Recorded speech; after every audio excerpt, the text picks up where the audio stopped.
Hello everyone, today we are going to start a new series that is plant physiology। तो plant physiology में जो हम topic discuss करेंगे वो हैं photosynthesis, respiration, nitrogen metabolism, sensory biology, plant hormones और stress physiology. तो सबसे पहले जो आज हम स्टार्ट करने जा रहे हैं वो है फोटोसिंथेसिस। तो मैं आपको स्टार्ट करने से पहले जल्दी से ये बता दूं कि बहुत सारे competitive exams like CSIR, DBT, GATE, ICMR या इन सभी एग्ज़ाम्स में प्लांट फिजियोलॉजी से काफ़ी क्वेश्चंस पूछे जाते हैं। और अगर हम स्पेशली CSIR की बात करें तो सिर्फ प्लांट फिजियोलॉजी से अराउंड 45 to 50 मार्क्स के क्वेश्चन पूछे जाते हैं। इसीलिए प्लांट फिजियोलॉजी काफ़ी इंपॉर्टेंट और इंटरेस्टिंग यूनिट है, ठीक है।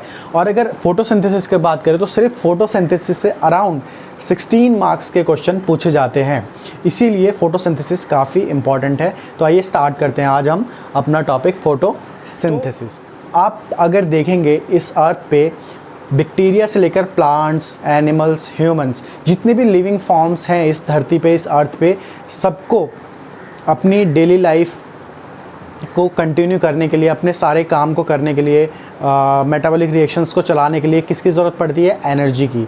तो एनर्जी के बिना इस धरती पे कोई भी लाइफ फॉर्म सरवाइव नहीं कर सकती, ठीक है। तो life is not possible without energy, ठीक है। अब एनर्जी की अगर हम बात करें एनर्जी की, तो एनर्जी का जो एकमात्र सोर्स है, the only source of energy is the sun. Sun एकमात्र सोर्स है हमारी एनर्जी का। तो जितने भी लिविंग ऑर्गेनिजम्स इस धरती पे हैं और वो अपनी एनर्जी कहाँ से ले रहे हैं? सन से। लेकिन हम लोग जैसे ह्यूमंस, एनिमल्स, ये लोग डायरेक्टली सन से एनर्जी नहीं ले पाते, ठीक है। तो हम लोगों की जो हेल्प करता है ना एनर्जी को लेने में, वो होता है प्लांट्स। तो प्लांट्स क्या एक तरीके से इंटरमीडिएट्स हैं, मीडिएटर्स हैं। वो क्या करते हैं? सबसे पहले सन से एनर्जी लेते हैं और फिर वो एनर्जी ह्यूमंस तक पहुंचाते हैं, ह्यूमंस तक पहुंचाते हैं या एनिमल्स तक, और एनिमल्स तक पहुंचाते हैं। तो प्लांट्स क्या हैं? इंटरमीडिएट्स हैं, मीडिएटर्स हैं, जो कि सन से एनर्जी लेकर हम तक, एनिमल्स तक, ह्यूमंस तक पहुंचा रहे हैं। इसीलिए प्लांट्स को ट्रांसफॉर्मर्स भी बोलते हैं, ट्रांसफॉर्मर्स, राइट। क्यों? क्योंकि ये एक फॉर्म ऑफ एनर्जी को दूसरी फॉर्म ऑफ एनर्जी में कन्वर्ट करती है। और वो कौन कौन सी फॉर्म्स है?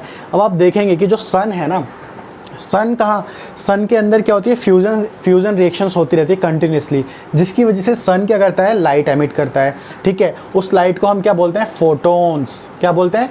Photons, right. तो ऐसा नहीं है कि सारा का सारा फोटोन्स अर्थ तक पहुंचता है और फोटोसिंथेसिस में इन्वॉल्व होता है, नहीं। इसका कुछ हिस्सा ही, very small subset of photons are utilised by the plants, reaches to the plant on the earth and involves in the photosynthesis. तो काफ़ी छोटा हिस्सा फोटोन्स का इन्वॉल्व होता है फोटोसिंथेसिस में, राइट। तो क्या होता है कि ये जो फोटोन्स होता है ये क्या है? ये लाइट एनर्जी है ना, ये लाइट एनर्जी है, ओके। तो प्लांट्स क्या करता है? सबसे पहले लाइट एनर्जी को लेता है और इसको कन्वर्ट करता है केमिकल एनर्जी में, केमिकल एनर्जी में, जो कि प्लांट्स खुद के लिए भी यूटिलाइज करता है अपने मेटाबॉलिक रिएक्शंस में, अपने ग्रोथ में, अपने डेवलपमेंट में, और ह्यूमंस, एनिमल्स को भी फूड प्रोडक्ट्स प्रोवाइड करवाता है। तो क्या होता है कि जो प्लांट्स होते हैं ना, वो लाइट एनर्जी को यूटिलाइज करके, राइट, और एनवायरनमेंट में जो आपको पता होगा कि एनवायरनमेंट में काफ़ी सारे गैसेस प्रेजेंट होता है, लाइक CO2, ऑक्सीजन, नाइट्रोजन, ठीक है, हाइड्रोजन। तो क्या होता है कि जो प्लांट्स होते हैं वो क्या करते हैं? CO2 जो गैस होती है, ठीक है, उसको एनवायरनमेंट से लेते हैं, CO2 को एनवायरनमेंट से लेते हैं, राइट, और वाटर मॉलिक्यूल्स को, H2O को, वाटर मॉलिक्यूल्स को अर्थ से, ग्राउंड से लेते हैं, ठीक है, राइट, और सनलाइट को तो यूज़ कर ही रहे। तो H2O को और CO2 को यूज़ करके प्लांट्स क्या करते हैं? कार्बोहाइड्रेट्स बनाते हैं। प्लांट्स क्या करते हैं? कार्बोहाइड्रेट्स बनाते हैं, ठीक है। जैसे कि ग्लूकोज हो गया, राइट, सुक्रोज हो गया, ठीक है, स्टार्च हो गया, सेल्यूलोज हो गया। तो प्लांट्स क्या करते हैं? ये सारे कार्बोहाइड्रेट सिंथेसाइज करते हैं, ठीक है। और ये सारे कार्बोहाइड्रेट्स को प्लांट अपने ग्रोथ और डेवलपमेंट के लिए यूज़ करते हैं, और साथ ही साथ इन सारे कार्बोहाइड्रेट्स को अपने ग्रोथ और डेवलपमेंट के लिए यूज़ करते हैं, और साथ ही साथ बहुत सारे फूड प्रोडक्ट्स एनिमल्स के लिए और ह्यूमंस के लिए प्रोवाइड करवाते हैं। जैसे कि आप देखेंगे, आप सुबह जब उठते हैं तो आपकी चाय कॉफ़ी से लेकर लंच डिनर तक आप जो भी चीज़ें खाते पीते हैं वो सब आप इनडायरेक्टली आपको कहाँ से मिल रही है? प्लांट से। चाहे आप टी की बात कर लीजिए, ठीक है, कॉफ़ी की बात कर लीजिए, राइट, आप पल्सेस ले लीजिए, ठीक है, आप अपना या राइस ले लीजिए, कुछ भी मतलब, ठीक है, या आप अपने डेजर्ट्स ले लीजिए, राइट, या आप अपने ड्रिंक्स ले लीजिए, ठीक है। तो डेजर्ट्स और ड्रिंक्स में क्या होता है? शुगर होता है, और शुगर क्या है? एक प्लांट का प्रोडक्ट है, ठीक है। पल्सेस, राइस, ये सब क्या है? प्लांट के प्रोडक्ट हैं। टी कॉफ़ी क्या है? प्लांट के प्रोडक्ट हैं, ठीक है। यहाँ तक कि जो मीट प्रोडक्ट्स होते हैं, मीट प्रोडक्ट्स कहाँ आते हैं? एनिमल से, और एनिमल्स किस पे डिपेंड है? प्लांट्स पे। तो मीट प्रोडक्ट्स भी इनडायरेक्टली कहाँ से मिल रहे हैं हमको? प्लांट से मिल रहे हैं, राइट। डेयरी प्रोडक्ट्स, आप किसी ग्रोसरी की शॉप में जाइए, आप वहाँ पे जितने भी फूड आइटम्स देखेंगे वो इनडायरेक्टली सब किस पे डिपेंड करते हैं? प्लांट्स से मिलते हैं, है ना। तो plants are very very important for the survival of living organisms on this earth, right, because they prepare their own food and also provide the food items for animals and human beings.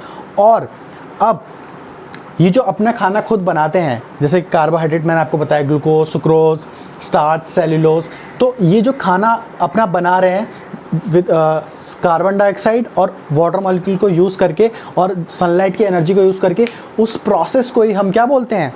उस process को ही हम बोलते हैं photosynthesis, ठीक है ना। तो photosynthesis का मतलब क्या? सिंथेसिस का मतलब आपको पता है, फॉर्मेशन, प्रिपरेशन या सिंथेसिस, और फोटो का मतलब क्या हो गया? लाइट। तो फोटोसिंथेसिस का मतलब क्या हो गया? सिंथेसिस यूजिंग लाइट, ठीक है, synthesis of food using light. तो ये था एक short introduction about the photosynthesis. अब मैं आपको बता दूं कि हम लोग बचपन से एक रिएक्शन पढ़ते हुए आ रहे हैं, है ना, फोटोसिंथेसिस की रिएक्शन पढ़ते हुए आ रहे हैं बचपन से, और उस रिएक्शन का नाम आपको पता ही होगा क्या है, मतलब वो रिएक्शन क्या है आपको पता होगा कि वो रिएक्शन है C6H12O6, CO2 plus H2O gives C6H12O6। ये वाली रिएक्शन की बात कर रहा हूँ मैं, CO2 प्लस H2O, इससे हमको क्या मिलता है? हमको मिलता है C6H12O6 प्लस हमको मिलता है ऑक्सीजन, फ्री ऑक्सीजन, ठीक है ना। तो ये तो हमारा होता है क्या? Carbon dioxide. ये क्या होता है हमारा? Carbon dioxide, right. ये होता है वाटर, उसके बाद ये होता है हमारा ग्लूकोज, और ये होता है फ्री ऑक्सीजन। समझ में आया? तो कार्बन डाइऑक्साइड, वाटर को प्लांट अपटेक करता है, और सनलाइट की energy, light energy, sunlight energy को यूज़, सन की लाइट को एनर्जी को यूज़ करके क्या बनाता है? ग्लूकोज बनाता है और फ्री ऑक्सीजन रिलीज़ करता है। अब मैं आपको यहाँ पे बता दूँ कि ये जो ग्लूकोज होता है ना, ये जो ग्लूकोज होता है, ये तो होता है मेन प्रोडक्ट, राइट। ये होता है मेन प्रोडक्ट जो कि प्लांट खुद की ग्रोथ और डेवलपमेंट के लिए यूज़ करता है। लेकिन मैं आपको यहाँ पे बता दूँ एक बहुत इंपॉर्टेंट बात, कि ये जो ऑक्सीजन होता है ना, फ्री ऑक्सीजन, ये जो फ्री ऑक्सीजन होता है ये प्लांट के किसी काम का नहीं होता। This free oxygen is the totally waste product of the plant that can not be utilized by itself, ठीक है। बट ये हमारे लिए, एनिमल्स के लिए और ह्यूमंस के लिए, ठीक है, और बहुत सारे अदर लिविंग ऑर्गेनिजम्स के लिए क्या होता है? ये ऑक्सीजन जो हमारे इन सब के लिए क्या है? की फॉर लाइफ, ज़िंदा रहने का एक सबसे इम्पॉर्टेंट फैक्टर है क्या? ऑक्सीजन। तो ऑक्सीजन क्या है? ये इसका बाय प्रोडक्ट है फोटोसिंथेसिस का, राइट। इसका बाय प्रोडक्ट है जो कि प्लांट खुद यूज़ नहीं करता, लेकिन ह्यूमंस, एनिमल्स और बहुत सारे लिविंग ऑर्गेनिजम्स ऑक्सीजन पे डिपेंडेंट है, ठीक है। बिना ऑक्सीजन के सर्वाइवल नहीं है लिविंग ऑर्गेनिज्म का इस अर्थ पे। तो ये केमिकल रिएक्शन हो गया फोटोसिंथेसिस का, ठीक है।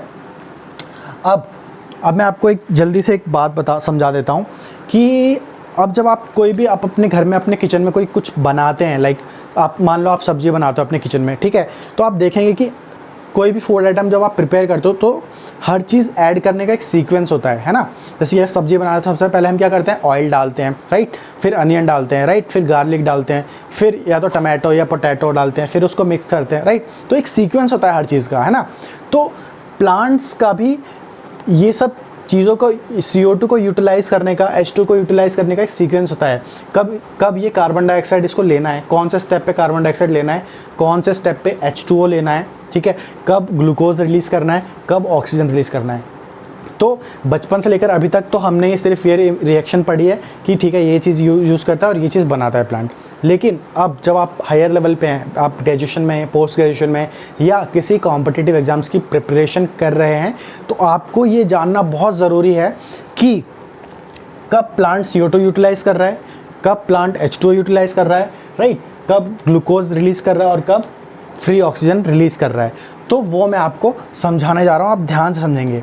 उसके लिए मैं आपको सबसे पहले बता दूँ कि जो फोटोसिंथेसिस का जो प्रोसेस होता है ना, वो 2 स्टेजेस में कंप्लीट होता है, ठीक है, 2 स्टेजेस में कंप्लीट होता है। पहला स्टेप होता है लाइट रिएक्शन और दूसरा स्टेप होता है डार्क रिएक्शन, ठीक है। तो लाइट रिएक्शन और डार्क रिएक्शन के बारे में हम अभी बिल्कुल भी डिटेल में नहीं जाएंगे, इसके लिए मैं एक सेपरेट डिटेल्ड वीडियो बनाऊंगा इसके बाद, ठीक है, वहाँ पे हम उसको अच्छे से डिस्कस करेंगे। बट मैं यहाँ पे आपको एक बेसिक आइडिया देने वाला हूँ इन दोनों रिएक्शंस के बारे में, जिससे आपको एक ओवरव्यू मिल जाएगा फोटोसिंथेसिस का, जो कि आगे आने वाली वीडियोज़ में आपको काफ़ी हेल्प करेगा फोटोसिंथेसिस के प्रोसेस को अच्छे से समझने के लिए, ठीक है।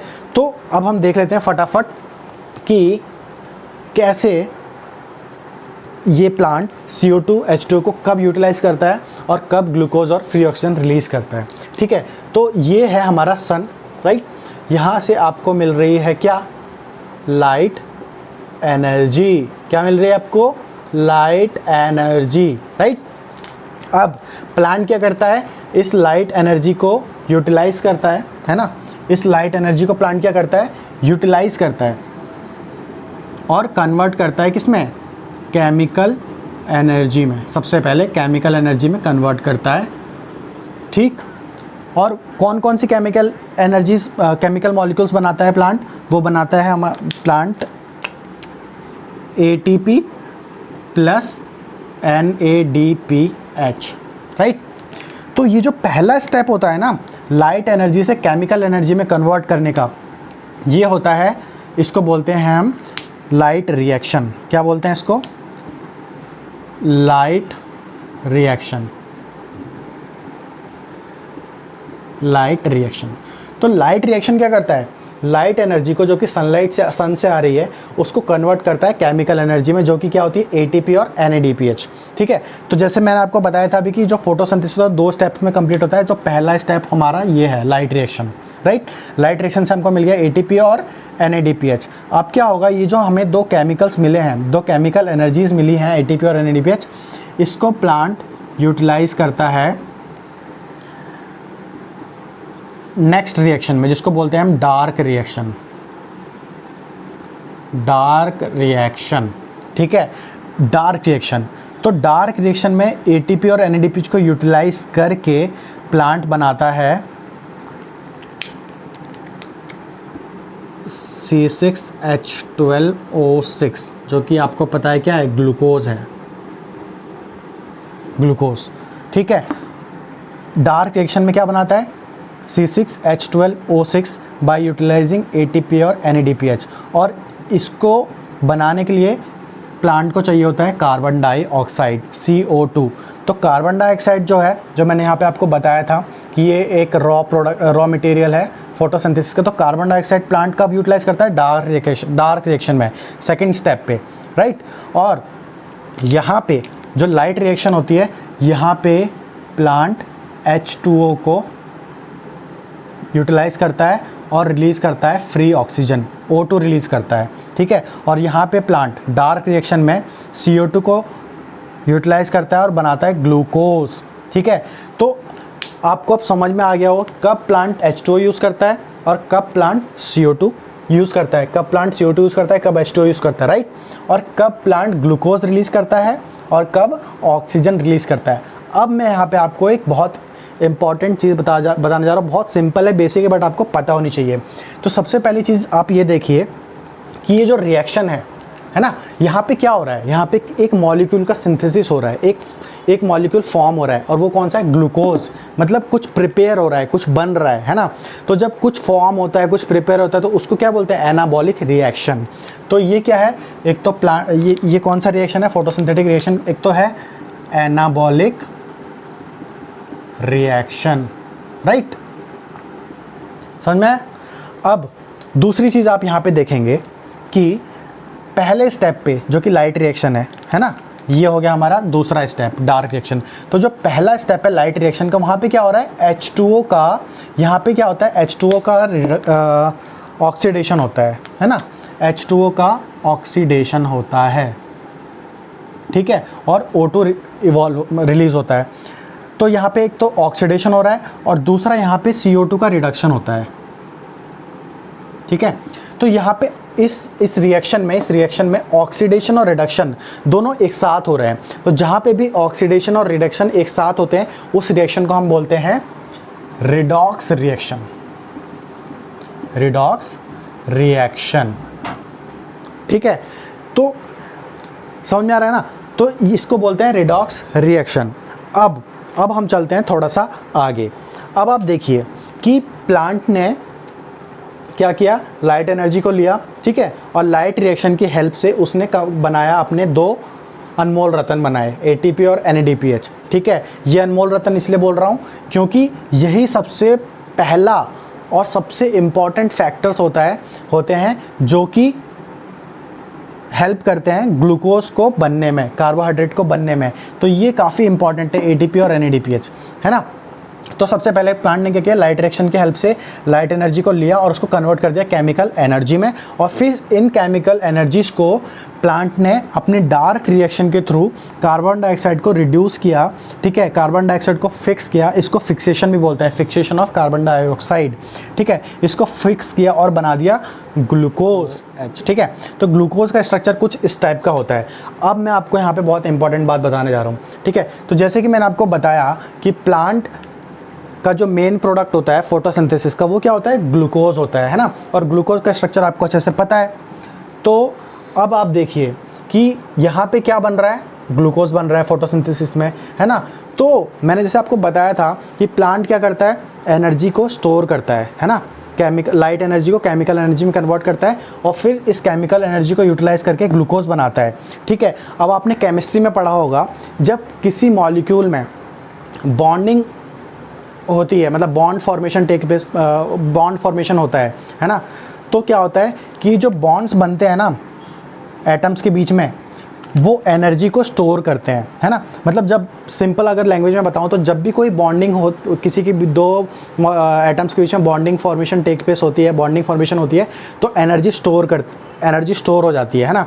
मतलब यहाँ पे एनर्जी स्टोर हो रही है, बॉन्डिंग बन रही है, इसका मतलब एनर्जी स्टोर हो रही है। इसका मतलब जब अगर एक ग्लूकोज मॉलिक्यूल बना है, तो वहाँ पे उस ग्लूकोज मॉलिक्यूल के पास काफ़ी एनर्जी स्टोर हुई है, ठीक है।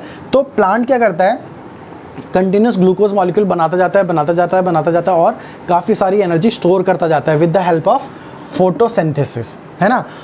और साथ ही साथ क्या होता है, इसके प्लांट्स के अंदर अपने दूसरे मेटाबॉलिक रिएक्शंस भी चलते रहते हैं, है ना, जहाँ पे एनर्जी की रिक्वायरमेंट होती है। तो क्या होता है, एक तरफ तो आपका ग्लूकोज बनता चला जाता है with the help of photosynthesis, और वो जो ग्लूकोज बन रहा है, वो ग्लूकोज एनर्जी प्रोवाइड कराता है दूसरे मेटाबॉलिक रिएक्शंस में, है ना। तो क्या होता है, ये ग्लूकोज क्या होता है, जब प्लांट को एनर्जी चाहिए होती है, तो इस ग्लूकोज का क्या होता है, ब्रेक डाउन होता है, ब्रेक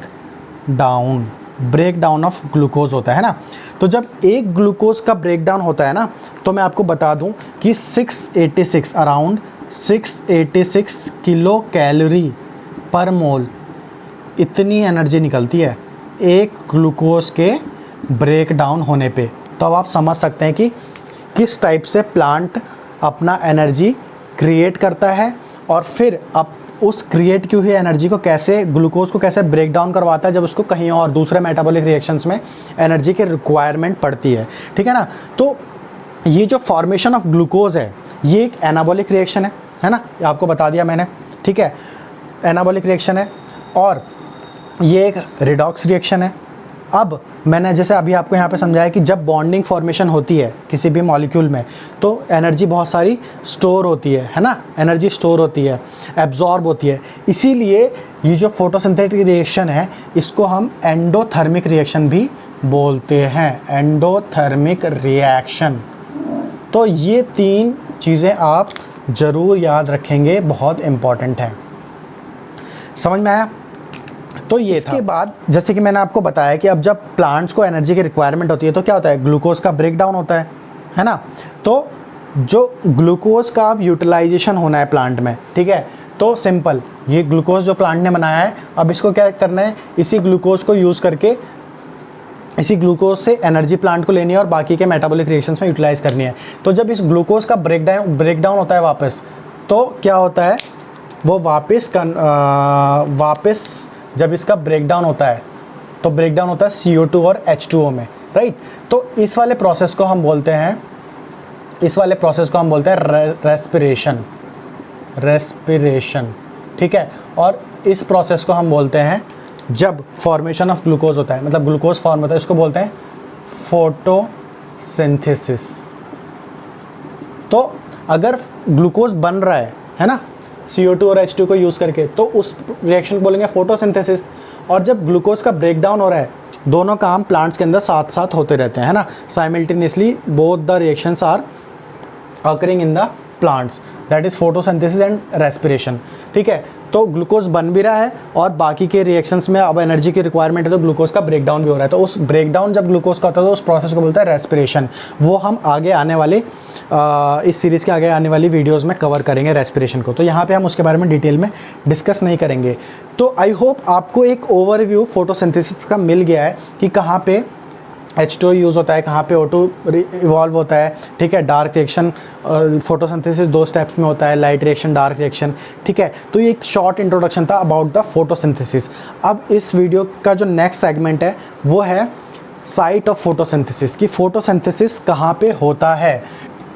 जो फोटोसिंथेसिस होता है वो ओवरऑल पूरे के पूरे प्लांट बॉडी में फोटोसिंथेसिस चलता रहता है, ठीक है। लेकिन अगर हम बात करें कि सबसे ज़्यादा मेजरली फोटोसिंथेसिस कहाँ होता है, तो वो होता है हमारा प्लांट्स के लीव्स में, ठीक है। तो जो लीव्स होती हैं ना, leaves are the major site of photosynthesis. Leaves में सबसे ज़्यादा फोटोसिंथेसिस होता है।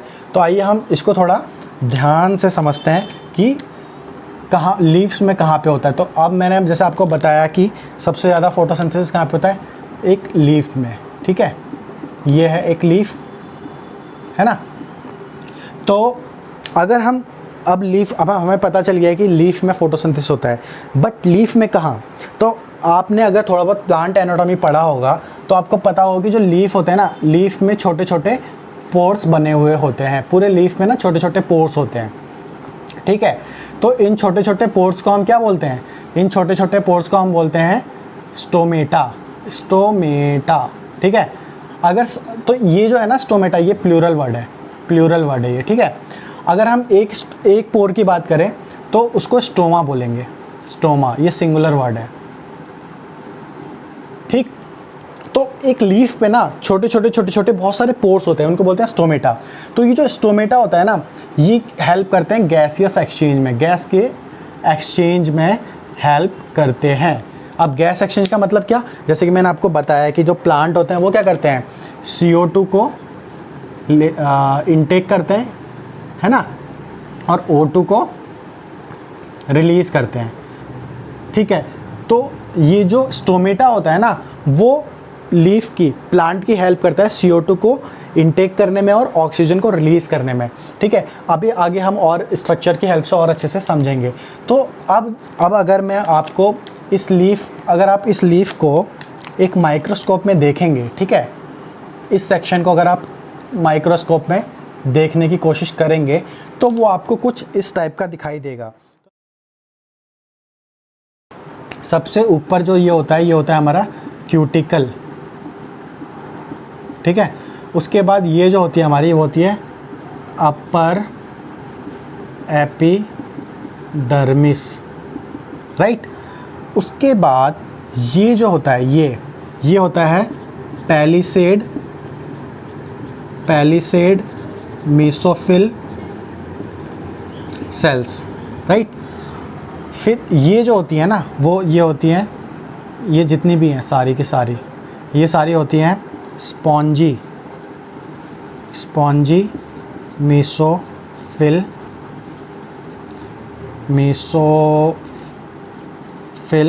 Sales, right.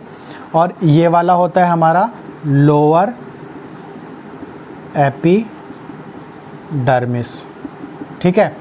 अब आप यहाँ पे ध्यान से देखना क्या होता है कि जैसे कि मैंने आपको बताया कि लीव्स जो होती हैं उसमें काफ़ी सारे पोर्स होते हैं छोटे छोटे, उसको बोलते हैं स्टोमेटा, ठीक है। तो स्टोमेटा कहाँ पे होते हैं? स्टोमेटा होते हैं नीचे की तरफ, और नीचे की तरफ ही क्यों होते हैं स्टोमेटा वो भी मैं आपको अभी बताऊँगा। ऐसा होता है, ठीक है। ये है हमारा स्टोमेटा, ठीक है, स्टोमेटा। अब ये सिंगुलर है तो उसको आप स्टोमा बोल सकते हैं, काफ़ी सारे स्टोमेटा होते हैं, पोर्स होते हैं, उसको स्टोमेटा बोलते हैं। तो ये जो स्टोमेटा होता है ना, ये आपको मैंने बताया कि किस चीज़ में इन्वॉल्व होते हैं, गैसियस एक्सचेंज में। तो यहाँ से CO2 तो अंदर चला जाता है और ऑक्सीजन बाहर रिलीज़ हो जाता है ना। तो स्टोमेटा किस में हेल्प करता है? गैसियस एक्सचेंज में। और ये जो इसके आसपास जो सेल्स होती है ना, ये वाली सेल्स जो होती हैं, ये जो होती हैं सेल्स, ये होती हैं गार्ड सेल्स।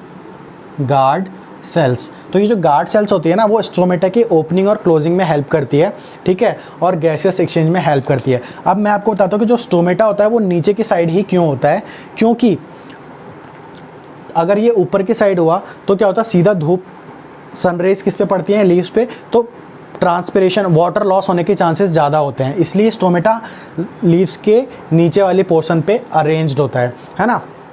तो ये तो हो गया स्टोमेटा। अब आते हैं कि फोटोसिंथेसिस कहाँ पे होता है। तो अब मैंने आपको यहाँ पे 2 सेल्स बताई हैं, आपने पढ़ा हुआ कि फोटोसिंथेसिस मेसोफिल सेल्स में होती है। बस मैं आपको थोड़ा सा और डीप में लेके जाना चाहता हूँ आज, ताकि आपको बिल्कुल क्लियरिटी हो जाए। तो एक तो आपने पढ़ा यहाँ पे पैलिसेड मेसोफिल सेल्स, दूसरा आपने पढ़ा यहाँ पे स्पॉन्जी मेसोफिल सेल्स। तो आप देख रहे हैं कि यहाँ पे 2 टाइप की मेसोफिल सेल्स हैं, एक तो है पैलिसेड मेसोफिल सेल्स और एक है स्पॉन्जी मेसोफिल सेल्स, राइट। तो जो पैलिसेड मेसोफिल सेल्स होती है ना, ये होती है मेजर साइट ऑफ फोटोसिंथेसिस, है ना। और ये जो स्पॉन्जी मेसोफिल सेल्स होती है, यहाँ पे ज़्यादा फोटोसिंथेसिस नहीं होता। उसका रीज़न ये है कि जो पैलिसेड मेसोफिल सेल्स, इनकी जो लेंथ होती है ना वो ज़्यादा होती है, ठीक है, लेंथ ज़्यादा होती है, और इसमें क्लोरोप्लास्ट भी ज़्यादा होते हैं। क्लोरोप्लास्ट आपको पता ही है जहाँ पे फोटोसिंथेसिस होता है। तो इन वाली सेल्स में, पैलिसेड मेसोफिल सेल्स में क्लोरोप्लास्ट ऑर्गेनेल ज़्यादा होता है as compare to spongy mesophyll cells. यहाँ पे भी फोटोसिंथेसिस होता है बट बहुत कम, ठीक है। अब ये तो फोटोसिंथेसिस में इन्वॉल्व होते हैं, तो ये किस चीज़ में इन्वॉल्व होते हैं? ये इंपॉर्टेंट होते हैं गैसियस एक्सचेंज में। क्योंकि आप देखेंगे इनके बीच में स्पेस काफ़ी सारा होता है ना, तो यहाँ पे स्पेस ज़्यादा होने की वजह से गैस के एक्सचेंज होने की प्रोबेबिलिटी ज़्यादा होती है, इसलिए ये हेल्प करते हैं गैसियस एक्सचेंज में। और ये इसका टास्क होता है, इसका काम होता है फोटोसिंथेसिस और प्लांट को फूड प्रोवाइड करवाने का। अब क्या करेंगे? अब हम चलते हैं इसको थोड़ा सा समझते हैं मेसोफिल सेल्स को, है ना। तो अगर हम एक मेसोफिल सेल की बात करें, ठीक है, एक मेसोफिल सेल्स की बात करें, तो अब आप सेल्स के बारे में अगर आप देखेंगे तो आपको पता ही होगा कि सेल का स्ट्रक्चर कैसा होता है। सेल का स्ट्रक्चर कुछ ऐसा होगा, है ना। यहाँ पे एक न्यूक्लियस होगा, ठीक है, न्यूक्लियस होगा यहाँ पे, उसके आसपास एंडोप्लाज्मिक रेटिकुलम होगा, राइट, बड़ा सा वैक्यूल होगा, राइट। प्लांट में तो बड़े बड़े वैक्यूल होते हैं, एनिमल के कंपैरिजन में प्लांट में वैक्यूल का साइज़ ज़्यादा होता है ना। फिर कुछ माइटोकॉन्ड्रिया होंगे जो कि एनर्जी प्रोवाइड कराते हैं सेल को, है ना। माइटोकॉन्ड्रिया होते हैं सेल में, राइट। और सबसे इम्पॉर्टेंट क्लोरोप्लास्ट, ये क्लोरोप्लास्ट, है ना। तो अब आपने देखा कि सबसे पहले हमने बात की कि प्लांट जो होते हैं, ओवरऑल प्लांट में फोटोसिंथेसिस होता है, लेकिन जो मेजर साइट ऑफ फोटोसिंथेसिस तो वो लीफ में होता है ना। लीफ में भी कहाँ? पैलिसेड मेसोफिल सेल्स में। पैलिसेड मेसोफिल सेल्स में भी कहाँ? क्लोरोप्लास्ट में। तो ये क्या है, क्लोरोप्लास्ट। ठीक है, अब मैं क्लोरोप्लास्ट का स्ट्रक्चर थोड़ा सा एक्सप्लेन करूंगा और आपको बताऊंगा कि एग्जैक्टली क्लोरोप्लास्ट में कहाँ पे फोटोसिंथेसिस होता है। ठीक है ना, तो आप इसको थोड़ा ध्यान से देखिए। ये जो होता है ना, अगर तो ये जो इसके अंदर का जो स्ट्रक्चर होता है ये एक दूसरे के ऊपर अरेंज्ड है। तो इसको आप ऐसे समझ सकते हैं कि अगर आप कॉइन्स लेंगे अपने हाथ में, कॉइन्स कुछ मान ले 6-7 कॉइन ले लीजिए हाथ में, ठीक है, और उन कॉइन्स को एक के ऊपर एक के ऊपर एक के ऊपर एक अरेंज कर दीजिए, राइट। ये सारे कॉइन्स एक के ऊपर एक के ऊपर एक के ऊपर ऐसे अरेंज्ड है ना, एक के ऊपर अरेंज्ड है, स्टैक्ड की तरह, एक के ऊपर एक स्टैक्ड है। ठीक है, तो एक एक कॉइन की अगर हम बात करें, इस कॉइन की बात करें तो इसको बोलेंगे हम थाइलाकॉइड। ठीक है, एक थाइलाकॉइड ये हो गया, दूसरा थाइलाकॉइड ये हो गया, तीसरा थाइलाकॉइड ये हो गया, ये हो गया तीसरा थाइलाकॉइड, ये चौथा थाइलाकॉइड, ये फिफ्थ थाइलाकॉइड। तो ऐसे करते करते काफ़ी सारे थाइलाकॉइड एक के ऊपर एक स्टैक्ड होते हैं। ठीक है, तो अगर इंडिविजुअली बात करें तो इंडिविजुअल एक को बोलेंगे थाइलाकॉइड, राइट। और अगर ये सारे एक के साथ अरेंज्ड हैं तो इस पूरे को मिला के हम बोलेंगे क्या, इस पूरे को हम मिला के क्या बोलेंगे, ग्रेनम, राइट। तो वैसे ही अब आप यहाँ पे इसको समझेंगे कि इस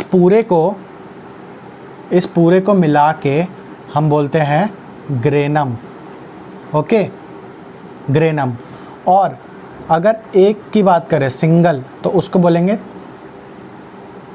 थाइलाकॉइड।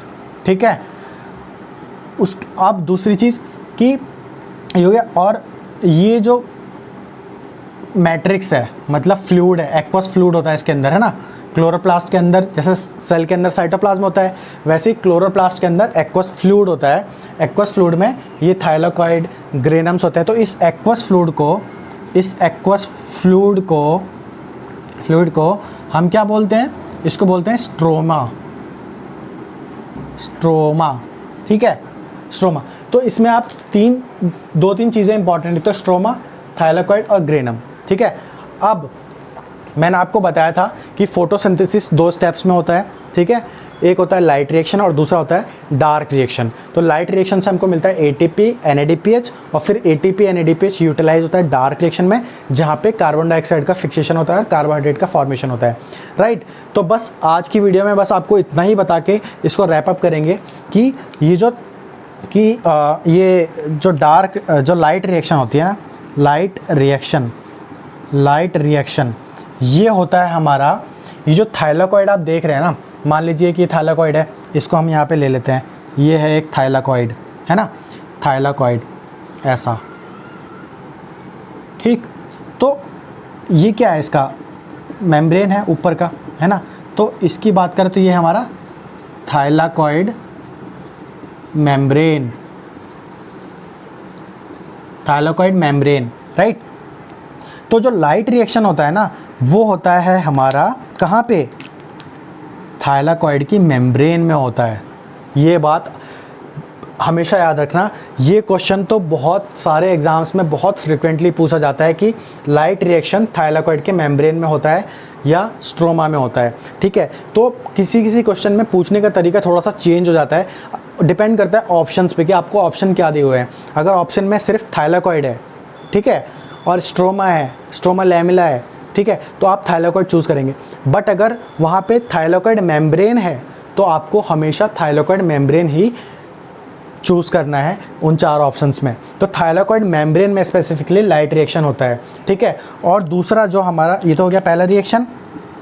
दूसरा जो रिएक्शन होता है वो हमारा होता है डार्क रिएक्शन, ठीक है, डार्क रिएक्शन। तो डार्क रिएक्शन कहाँ होता है, डार्क रिएक्शन होता है हमारा स्ट्रोमा में, है ना। डार्क रिएक्शन हमारा होता है स्ट्रोमा में होता है डार्क रिएक्शन। तो आज के लिए इस वीडियो में इतना ही, क्योंकि ये एक ओवरव्यू था फोटोसिंथेसिस का और ये पहली वीडियो थी इस फोटोसिंथेसिस के सीरीज़ की। इसके आगे आने वाली वीडियोस में हम फोटोसिंथेटिक पिगमेंट्स के बारे में बात करेंगे, जैसे क्लोरोफिल हो गया, क्लोरोफिल ए बी के बीच में क्या डिफरेंस है, कैरोटिनॉइड्स हो गया, और कुछ फोटोसिंथेसिस के इम्पॉर्टेंट एक्सपेरिमेंट्स हुए थे पहले हिस्ट्री में, जो कि काफ़ी इम्पॉर्टेंट है अगर आप फोटोसिंथेसिस समझना चाहते हैं। हम उनके बारे में डिस्कस करेंगे। और फिर लाइट रिएक्शंस को अच्छे से समझेंगे डिटेल्ड में, फिर डार्क रिएक्शन को अच्छे से डिटेल में समझेंगे, H2 का क्या रोल होता है, CO2 का क्या रोल होता है, इन सबको बहुत ही बारीकी से समझेंगे आगे आने वाली वीडियोस में। तो ये सीरीज़ आपके लिए बहुत इंपॉर्टेंट है। आई होप आज आपको सब कुछ समझ में आया होगा, और अगर अच्छी लगी ये वीडियो तो लाइक कीजिए वीडियो को, और अगर आपको कोई और भी डाउट्स हैं इस वीडियो से रिलेटेड तो आप नीचे कमेंट बॉक्स में ज़रूर लिखिए। मिलते हैं नेक्स्ट वीडियो में। Thank you so much.